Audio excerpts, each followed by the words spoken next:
Nice to see you.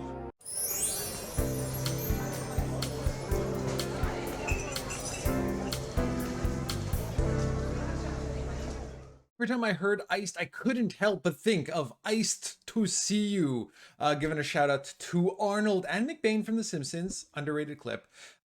So the best, most ironic part out of all of that is it is not nice ice or iced to see this deck when you match up with it on ladder. It is ridiculous.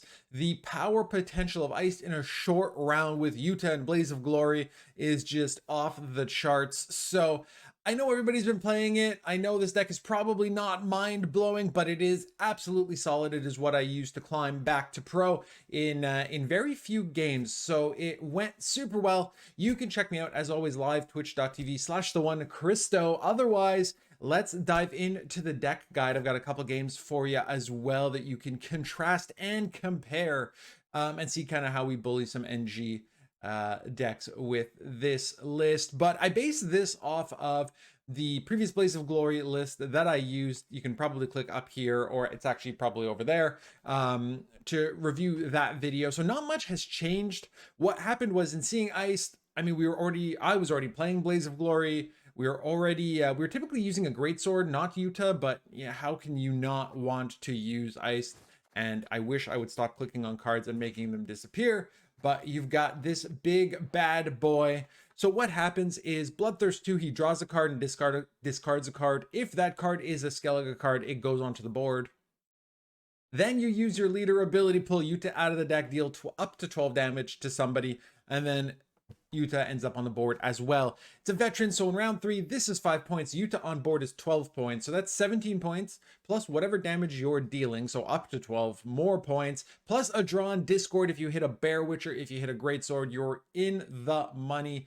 Eist is played for, you know, depending on the matchup, 30 plus points easily in one turn. So that is what the deck is built around. We tweaked a little bit of the higher end to make things work a little bit more clearly. So we've got Crystal Skull as our stratagem. That is going to end up on a Brockfire Hunter. It's going to end up on an Ancrate Raider. It's going to end up on an Ancrate Longship. So these are probably the three things you're looking at using the Crystal Skull on for a long round to be able to control it. Blood Eagle, no brainer. Herald, no brainer. We just talked about Eist. The totem is in here. Morkvard kind of comes out of the deck because he's no longer tutorable, and you've got Tall Punish with Yuta, so you're feeling pretty good about that. The totem goes in because most cases you're going to want last say. You know, Syndicate Crimes are super popular, so you're gonna want to be able to have access to his gourd and smack it around with Yuta. Or in the mirror matchup, it is critical that you win round 1 so that you can answer their Eist Yuta play. So just things to keep in mind. And the totem is something nice. It's something proactive, and it's something that's really good in round 1 if you need to win the round, need to put points on the board, but you don't want to dip into kind of that warrior synergy you're going to get with Herald in round 3. Turgvi, again, Tall Punish wise, in this matchup, Turgvi also does a really nice job on Eist. I've had a couple scenarios where I've had him briberied against me, or I've had him cooed against me with M here turning him into a spy. So he might end up coming out of the deck instead, maybe throwing in Hjalmar. The reason Hjalmar's not in here is he's a little bit counterintuitive to what the deck is trying to do. We want to keep the big cards in the deck so that we can use our Blaze of Glory leader. We don't necessarily want them in the graveyard where Hjalmar is going to go get them. So that's why he's not currently in the deck, but might make a return. Heron is just too many points to not have. Yuta is our leader target. Skjordal, Vabjorn, Raiding Fleet, all brainless additions. You have these in every one of your SK decks. Jenge is in here because there are some of these stupid, powerful cards that were just released, these old leaders that need to be locked. You usually have no issue getting Bloodthirst with all of your pings and whatnot, so important to have here.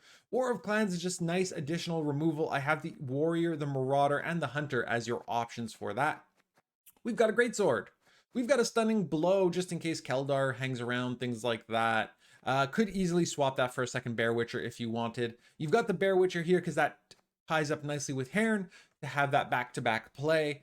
Now, don't forget, we're going to want Eist to draw and discard as a card in the perfect world. You don't always get the Bloodthirst 2 off. you usually do, but not always. There's still some boosty boys out there that are going to prevent that from happening. It's not the end of the world. But when you do, you want Yuta in deck, you want Greatsword in deck, you want the Bear Witcher in deck, because Bear Witcher comes out as an 8, Greatsword comes out as a 10, Yuta comes out as a 12. You want to have a backup plan, because what can happen is, for example, you play Eist, you draw Yuta, you can discard it, still puts a 12 on the board, but now your leader's a bit awkward. So making sure that you have the option to go and have a secondary card in there that you can use for leader is really important. Hence why Stunning Blow can come out for another Bear Witcher. You got your Longships, you got your Raiders, pretty self-explanatory. 2 Gunning Slashes, the Hunters, and the cards that War of Clans goes to get you. So again, you've got a few flex options in here. Turgvi can switch for Hjalmar if you really wanted. Turgvi can switch for Mork if you still want that in. So you've got a couple options there. I'm trying to think if there's anything else I would really change in this deck, and I don't think there is much. If you want around the 5 spot, like you might be able to work a Grimace in. The problem is he gets sort of awkward. Like, would you downgrade Turgvi to Grimace and then try and find, you know, a couple additional points in there? I don't think so. Grimace could be nice because of defenders and things like that, but you're probably using Blaze to move that out of the way. So you do have options there as well. Defenders don't really brick your leader or anything like that. So that's the majority of what I would typically see. So like I said, Turgvi could be changed here.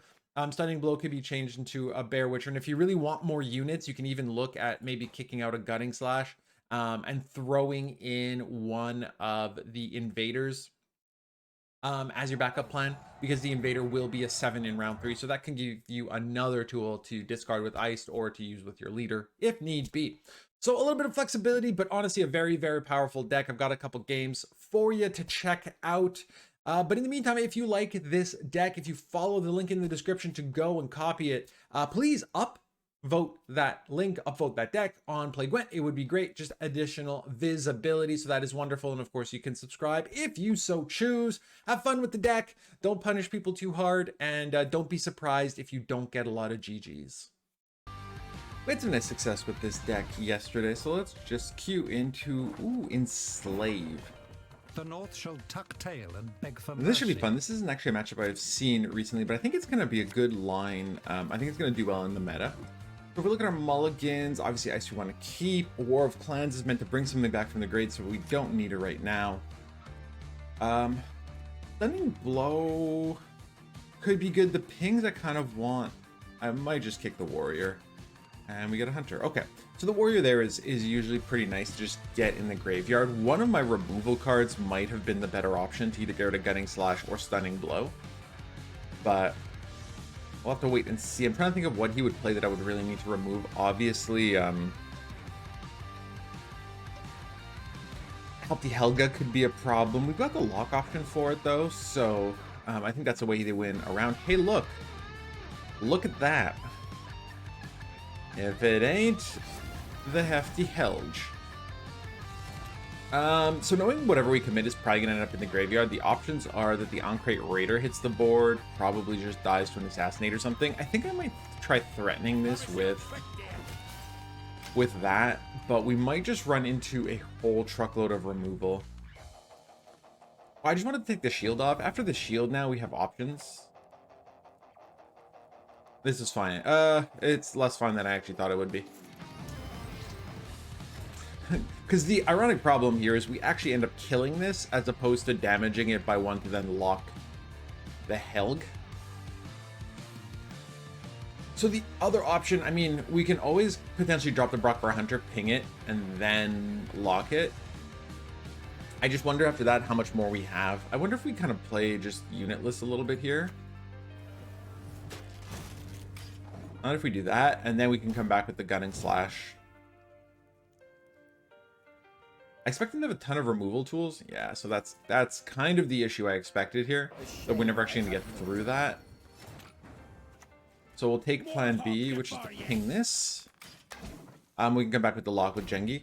And with these two on board, I mean, there's a good chance that the Hunter probably dies before I hit the board, but it makes Assassination worse if we play that in between the two. Hey, look, another Amnesty.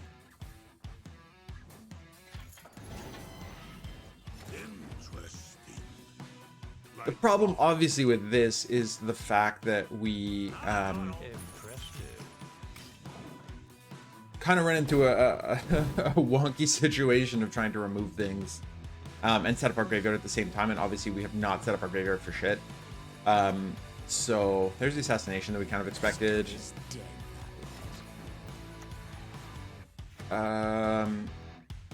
That's gonna play for 8, 12, 14. That's only gonna put us at 17. So we actually probably this becomes awkward. He's gonna get 2 additional pings next turn. I do kind of want to set this up. Women, children, elders. I think he's gonna want to win the round as well. I think bribery here actually doesn't feel too bad. Him getting the Bear Witcher though, that feels pretty bad. Anyway, so we've set up our graveyard slightly with the Ancrate Raider. I think we just have to get out now. If we drop this for 8,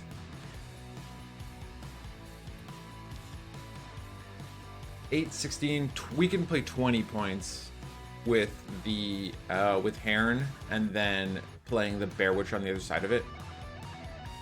It's just unfortunately not really going to be enough. No, we'd still be behind. So we'll take the pass, get out. I don't think it actually bleeds us. Enslave obviously is going to be a problem, especially that it's Enslave 5. So Harold's going to get got, if you will. So that might make things a little awkward. There's an extra gunning slash we really don't want. We didn't see Boat in round 1. We do see Utah, the brick, so she needs to go. That needs to go. My gosh, this is awkward. I don't have a 4P warrior engraved, so War of Clans is currently dead.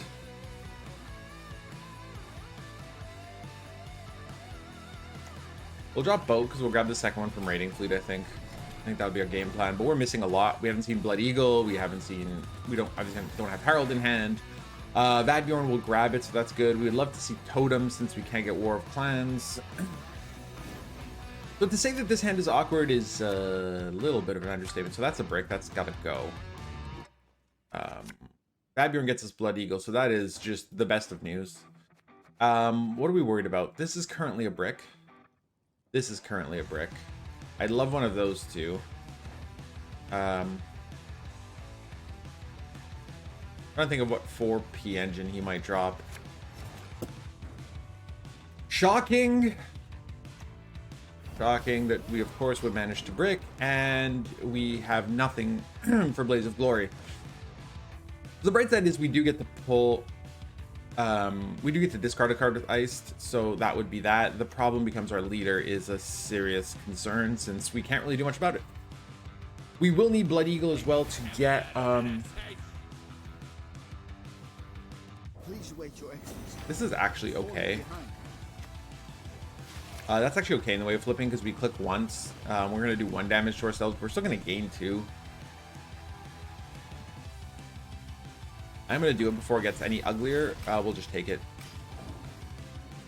Do we have to hope they drop something that we can Blood Eagle into? So he's going to take the boat.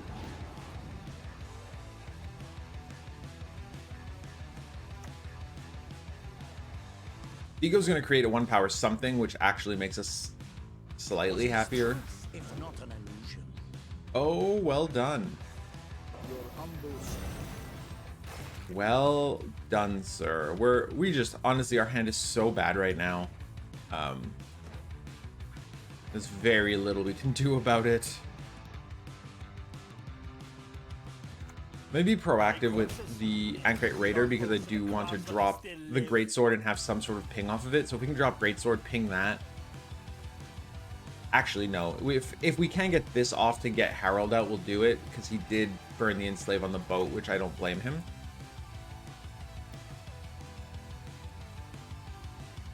The North shall tuck tail and beg for mercy. And here is slightly problematic. I think the answer to that is Turgvi. I just don't know, as much as I'd like to, I don't know that I can risk not getting Blood Eagle off. So I'd like to take the opportunity to do it now, even though the Ancrate Raider is going to drop as a spy. Burn the homes, fell the trees, anything shiny, plunder!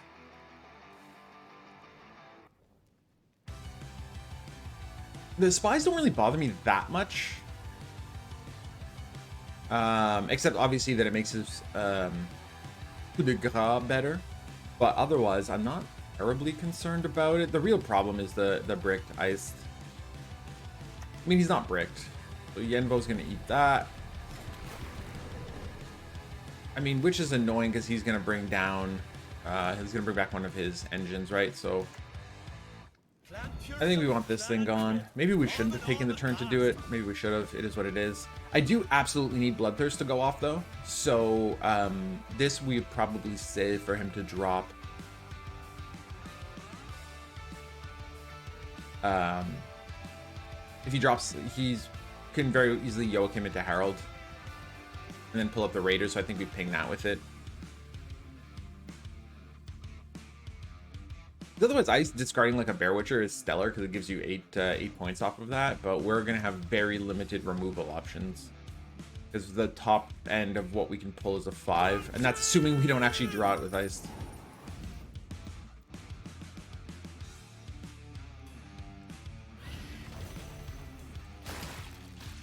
Alright, well, that answered that. So that's one thing. It's better than nothing.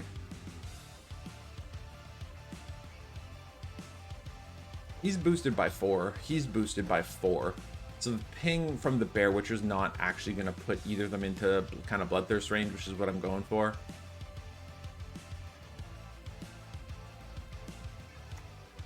I once lopped off 3 heads with 1 blow.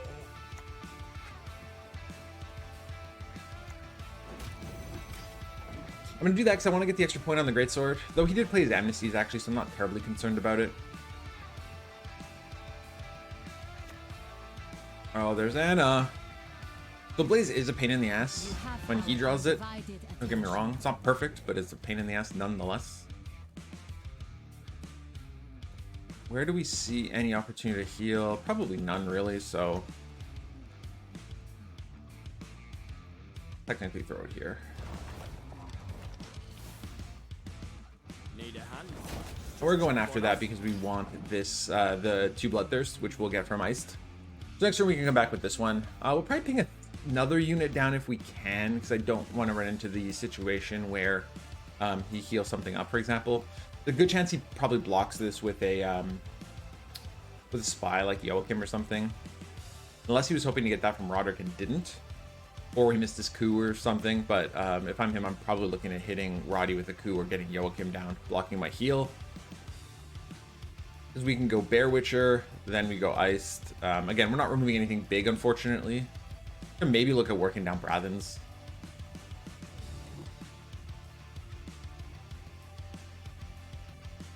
But overall, this Greatsword's underwhelming. He's really meant to be in the deck. This is a little bit annoying as well, but really not that bad, all things considered. That's going to be 7 points. I'll cleave you in 2. We'll work that down because we can actually kill Brathens. We can kill Brathens with Blaze of Glory. With the Skjordal. The problem is kind of everything we draw is sort of wonky. All right, again, thankfully we kept the Bloodthirst, so we'll go snag something. We'll drop Utah. He'll come down on the board. We'll obviously grab Squirtle over here. Work down the 8.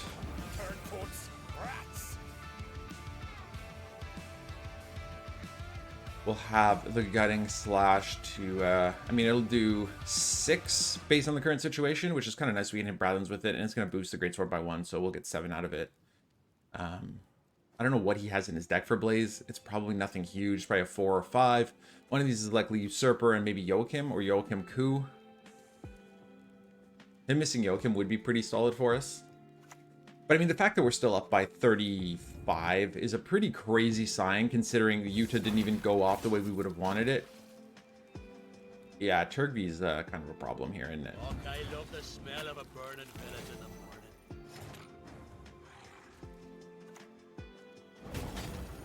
So we lose our 12. We're up by, let's say that's Usurper, so that's 12, so that's 45.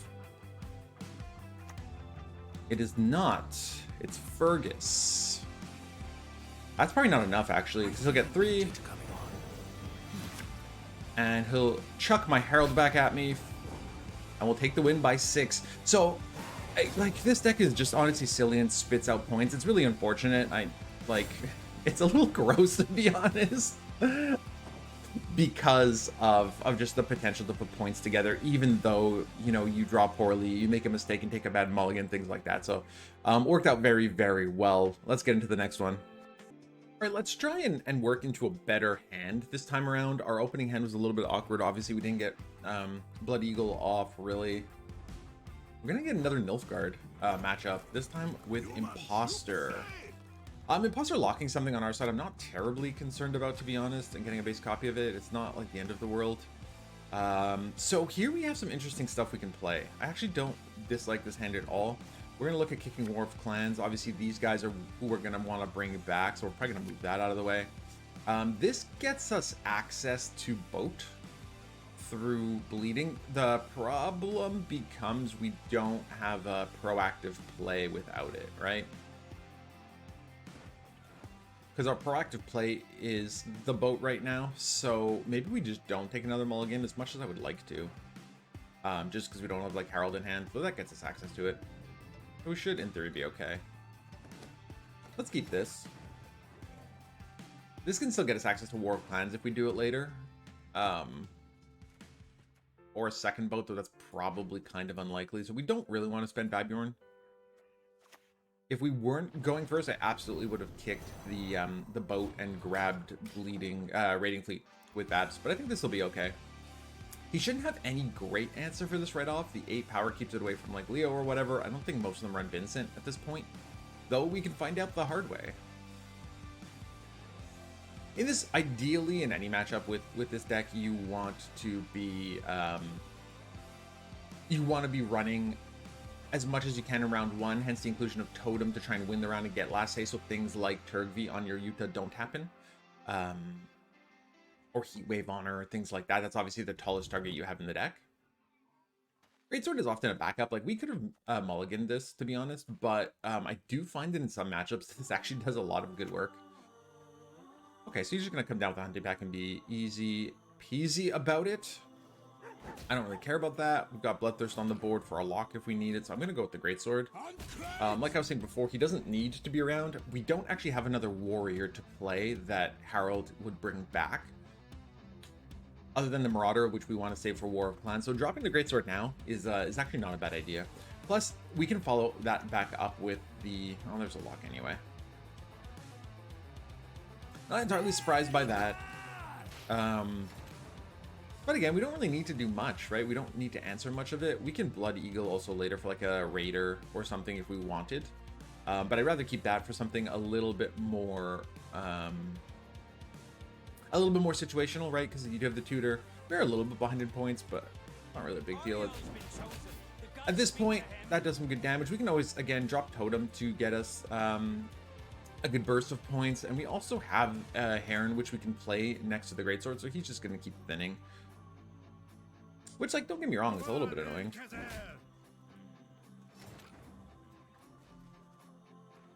The second Boat is something I would have wanted to do earlier. I don't know if we're going to go into a long round or if we're going to look at maybe doing something a little bit shorter, but the thinning... I'm actually going to do it here. It may not be optimal, but I do want to put pressure on him to get him out. I think this list probably plays Masquerade Ball, and if it does, we definitely want to bleed in round 2, so we want a good win here. And then we can go proactive with something like Totem, so I want to try and avoid using that if I don't need it. And same thing with Stunning Blow. Blood Eagle. If I can use Blood Eagle for the bleed in round 2, I'd be a lot happier. So this might be enough commitment on my side to make him think about pulling the plug, which would be pulling the plug early and make me feel really nice about getting good pressure in round 2. Because in round 2, if we could get War of Clans and get our Raiders rolling and stuff, we should be in good shape. I'm just afraid in a long round with Masquerade Ball of how much damage we'll be able to do here. I'm just gonna go Stunning Blow. I might find a situation where I needed that, but I'm kind of okay with it. Again, I want to save Blood Eagle for the bleed if possible. And I would like to drop Heron here. I'm just gonna coup it and do it again. Heron represents a lot of points.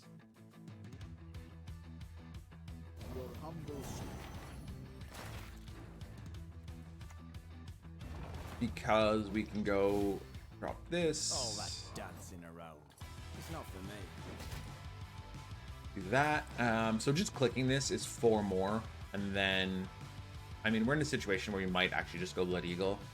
If anything, I've learned that Turgv, as we saw last game, Turgv on M here is pretty solid. Looks like that's what he'll be running based on the situation. We can also lock it, so we have options down the line as well. I'd like to keep those. Again, Totem as a proactive play is really, really nice.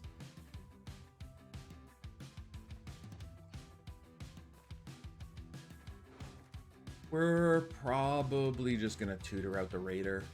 The Raider also with the Bloodthirst gets the automatic ping, so it plays for 8 points, and then we play for the heal as well.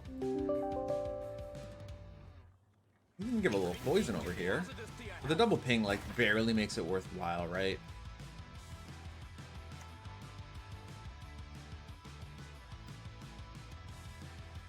I mean, it doesn't really matter what I hit, so let's do that.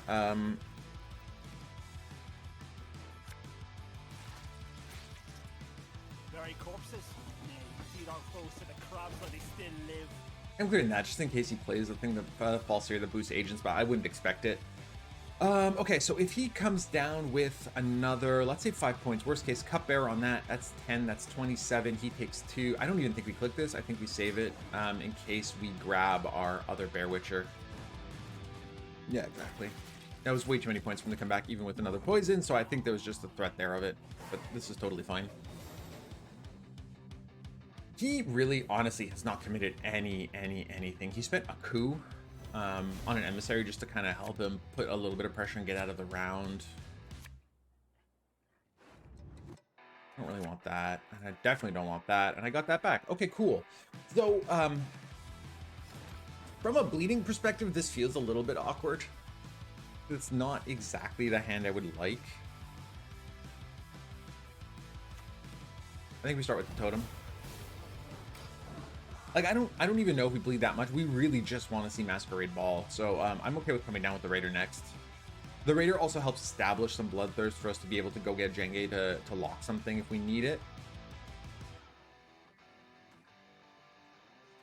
I don't know if he tries to set up in what theoretically would seem like a long round with... No, Master Disguise. Confounded boots. Another blizzard. I'm a little worried that he would drop a lock on one of these guys, so we're just going to flip him. No reason not to. Feels pretty good pressure-wise. And again, dropping the Raider next is pretty straightforward.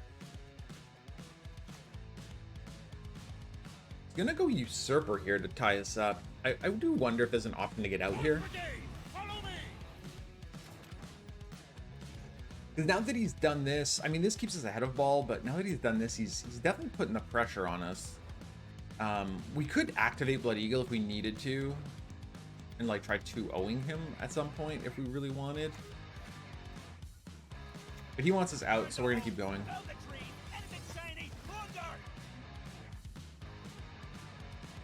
The fear now, right, is with Anna in the game that he can go, let's say, Imposter my Raider, and just drop Anna and get another another leader ability. Though again, Blaze doesn't work particularly well in their list. I don't, unless he draws poorly and misses. I imagine he's running M here, but if he misses M here, misses Turkey, misses something like that, I can see that as being problematic. But otherwise,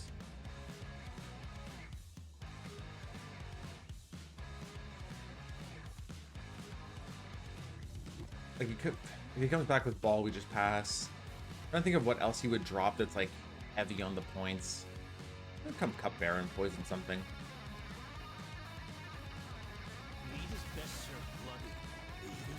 Poisoning this is a little bit funny. If we drop Turgv and ping the Usurper, because he played his Purify already, right? So let's say he drops the other Fangs, that plays for 9, this plays for 12. I will do that I love the smell of a burning because this still keeps our lock and our Blood Eagle active. So if he loses, that goes down. I mean, again, that plays for 9, puts him at 24, -6. I'm not really concerned about that. This is enough points. And he spent big with Usurper. If we can just make sure we get Eist and Harold in the next round, we're golden, right? Catavrine's actually a very, very solid card in this scenario.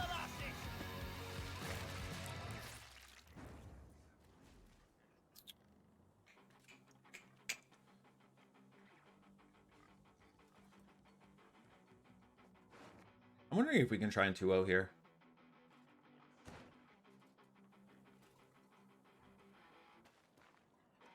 Like, we could lock this.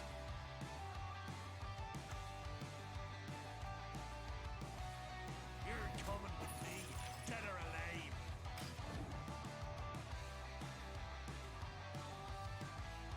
I mean, look, it still plays for 9. It's still a good position to be in.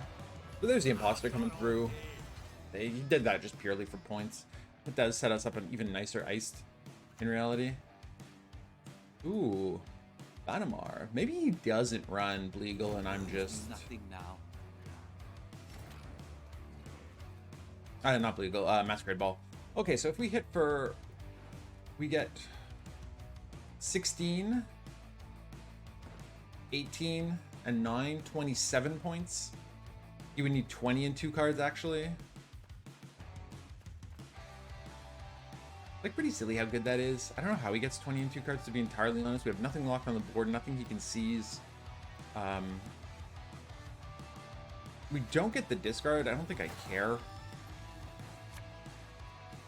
His leader just gave us such a good target to Eist that I think it's worthwhile to drop it down.